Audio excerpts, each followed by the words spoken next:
All right, welcome in a special edition of the Garden Report. John Zannis, Bobby Manning, and obviously you recognize the guy in the middle here, Aaron Nesmith of the Boston Celtics. We know Uh, that guy. Newest member of the New Balance family, and with all due respect to Jayson Tatum and his 60-point outburst recently, honestly, probably the most talked about Celtic right now, given what you've done over the last few games. So we want to talk about your new shoe deal and what that's all about and what that means to you. We want to see some of this stuff, but first, I just want to talk about like this 3-game stretch is unbelievable. Could you imagine? You would have been doing what you've done over the last 3 games, playing the minutes you've been playing and the contributions you've been making, given where you were at other points in this season?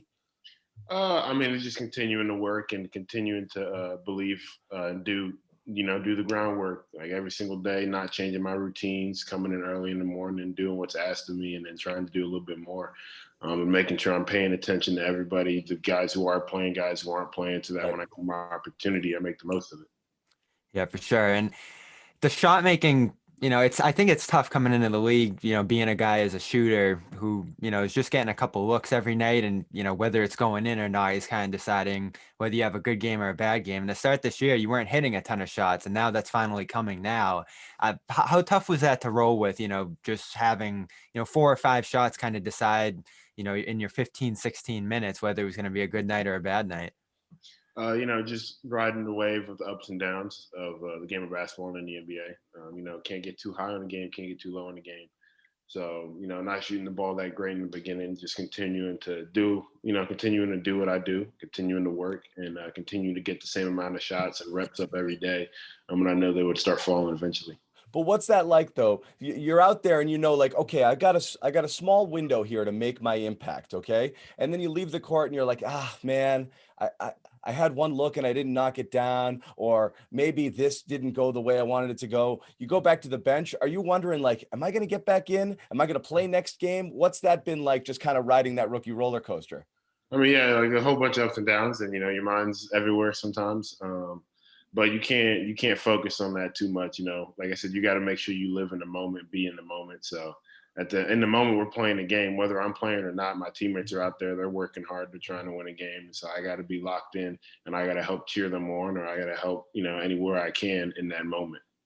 So you and Peyton kind of had a steep learning curve coming in. There wasn't a lot of training camp, not a ton of practice this year. And I remember Brad Stevens saying early on that, you especially had a little while to go here, and that playing time is kind of come and gone this year. It feels like, for a couple game stretches, you'd be playing a lot, and then some games you wouldn't be playing at all. How has that been with Brad, just kind of talking about your playing time, and does he make it clear on a game night like you're going to be getting some extra run here, or we might be sitting you tonight in favor of some other guys? Or are you just kind of on edge all the time thinking about like, am I going to be playing tonight or not? Yeah, I would say it's more of, just making sure. You never know what's going to happen in the course of a game. I might not play, I might play a lot. And it's just making sure I have the same mindset throughout all situations, so that if my number is called, I'm ready and I'm not caught by surprise, and then I go in and I'm not prepared to play and help the team win. Yeah, and now it's obvious, like you can count on it. Like you at this point, based on the minutes you've been playing, 30 minutes, 20 minutes, and the contributions making, you kind of know your numbers being called. But earlier in the season, when you've got those moments where you might play a stretch of games, 15, 16, 17 minutes, and you're kind of in the flow and you're in the rotation, you're getting in late first, early second, you're like, all right, great. And then goes a stretch where it's 7 or 8 DNPCDs, and you're like, you know, did what happened? Is that rough? Do you think you could have benefited more from, at least knowing, hey, every game I've got a few minutes and a few opportunities to show something, especially without the benefit of practice. The games are really your only opportunity to kind of play with the guys. And when you go those long stretches, you think that kind of hurts your development, not being able to get in there and to play?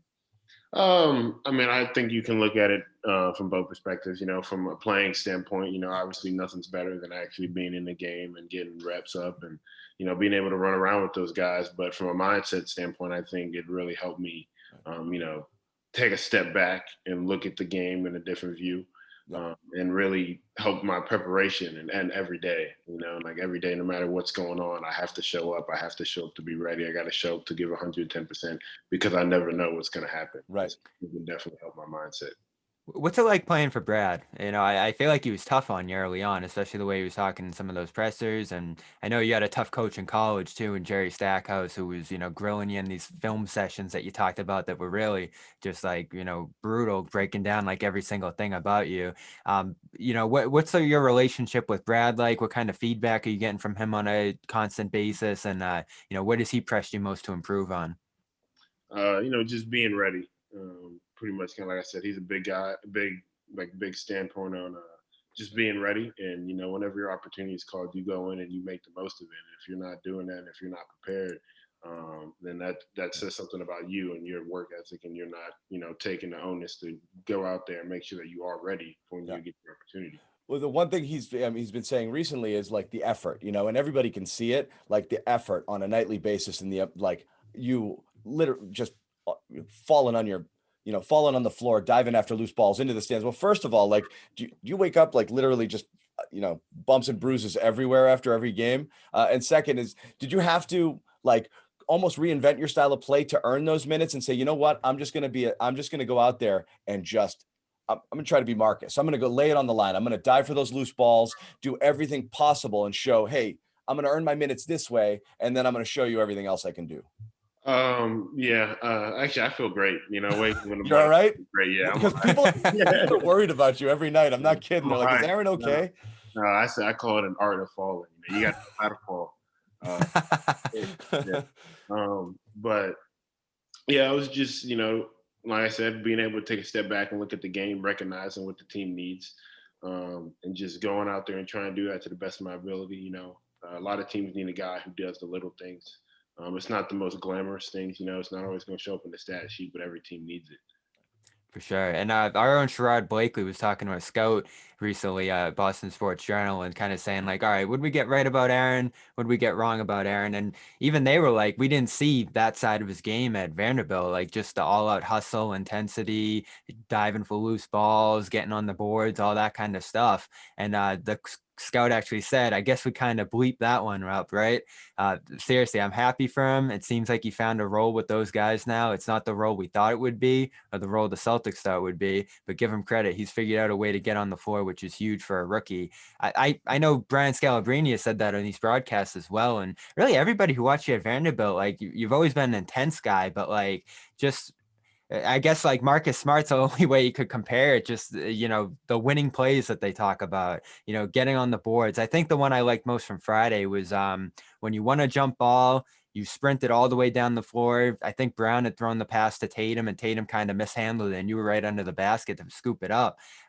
Is that something we just kind of missed and didn't pay enough attention to before? Or is that something newer that you've had to reach up to? I would say, yeah, it's definitely a little bit more new, just because of the situation and like what the team needs.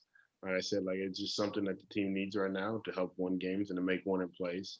And every team needs a guy like that. And so, knowing my role and just trying to do that to the best of my ability. What's it been like? You were on the court for history with Jayson Tatum and the 60 points. Now, not just that game, but every game. I mean, these guys are Jaylen and Jayson specifically stars, and 2-3 years ago, they're coming in and they're trying to figure out how to make an impact. What do I do here? Growing pains, rookie pains, and this and that, what's that like being around them? And are you able to learn from them? Every single day being around them, you learn from them. I mean, like you said, they're stars. They're phenomenal basketball players. So every opportunity that I get to be around those guys, I just learn so much. And so it's a great opportunity for me. And I'm very lucky to be able to play with those guys. But do they take you under their wing? Are they like, all right, let me show you, because this is a weird year, right? You don't have the regular camaraderie you'd have from like a regular, you don't have the practices, you didn't have there's a lot of stuff that is not normal where you might miss out on the opportunity to kind of hang with them, to get to know people. Is it almost kind of like, hey, Jayson, it's me, Aaron, early in the season, because you're just not hanging out much and you don't get to develop that camaraderie? Did it take time to get there? And in addition, did it take time to like earn trust? Because now you've got Jaylen doing interviews the other day and it's like, I love this freaking guy, and how good does that make you feel? I mean, they instill confidence in all their teammates, and I think that's something that they're really good at, and something that's very important for for your best players to be willing to instill confidence in the other guys and the younger guys. I think that's big time, and that's something that they both do and they do very well. So. Trust is always something that you earn. And so as time went on, obviously, earned a lot more trust from those guys, and it's been wonderful.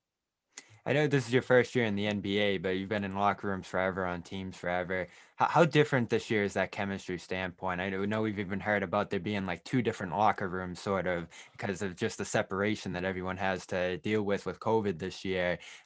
What is it like off the court? Are there as many bonding opportunities? What's that locker room like? Are you able to kind of mingle and talk after games, or is it just kind of in and out this year?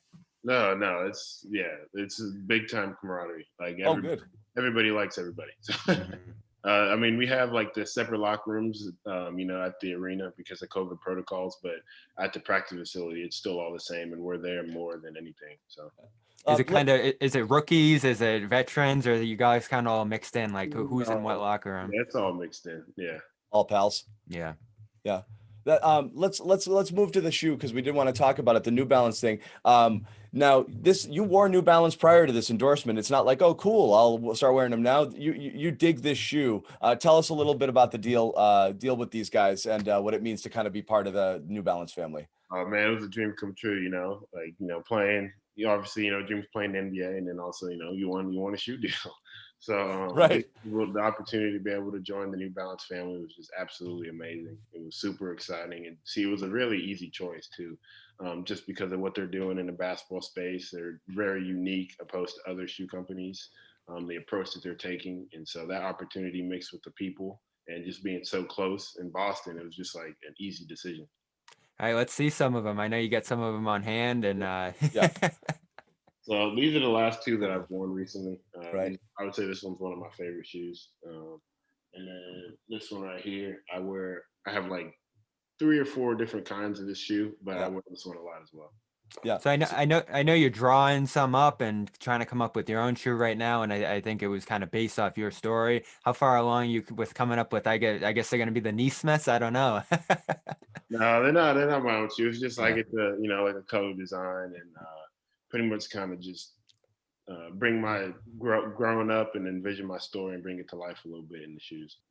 Uh, well, Aaron, we don't want to take up any more of your time, but we do want to say again, the viewers of our show and our podcast are gaga over your development and seeing you continue to grow with the team. I just want to ask just one last basketball question.